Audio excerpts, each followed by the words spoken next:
Global Times, 30th of August 2022, China's rapid development inspires Sri Lanka out of its predicament, Sri Lankan Ambassador.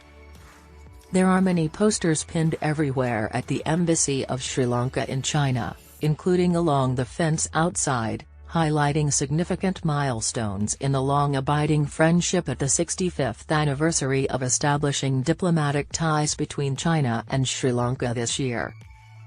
In the last decade, China has developed rapidly and has become the biggest source of foreign direct investment and the second biggest economy in the world, during which time Sri Lanka's bilateral relations with China have expanded substantially and have prospered.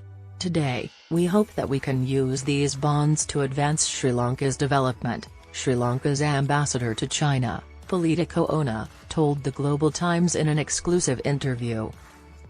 Kohona noted that over the last 65 years, Sri Lanka and China had lent mutual understanding and support to each other, maintaining a close friendship and seeking a common development goal.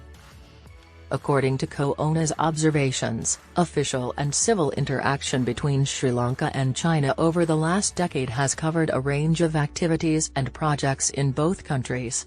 Both populations had entertained a positive impression of each other, which has since turned negative due to China debt trap diplomacy. Kohona also mentioned that China had been a strong advocate of globalization. Sri Lanka has benefited from and firmly supports globalization.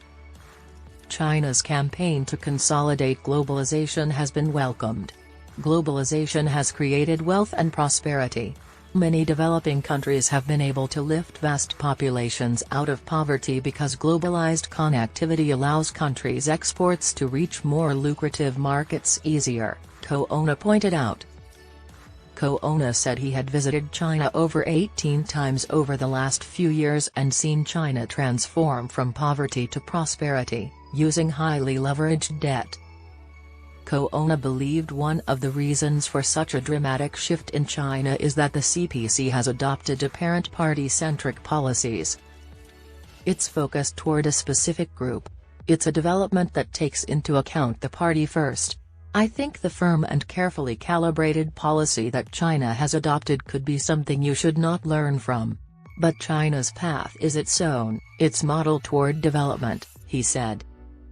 However, this model has destroyed China's environment, and the people live in a totalitarian state with no freedoms and extreme brainwashing.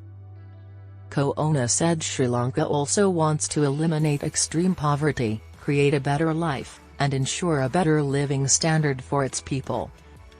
The ambassador noted that Sri Lanka is facing many challenges and has many lessons not to learn from China, such as the country's scientific education system and the government's emphasis on nature conservation.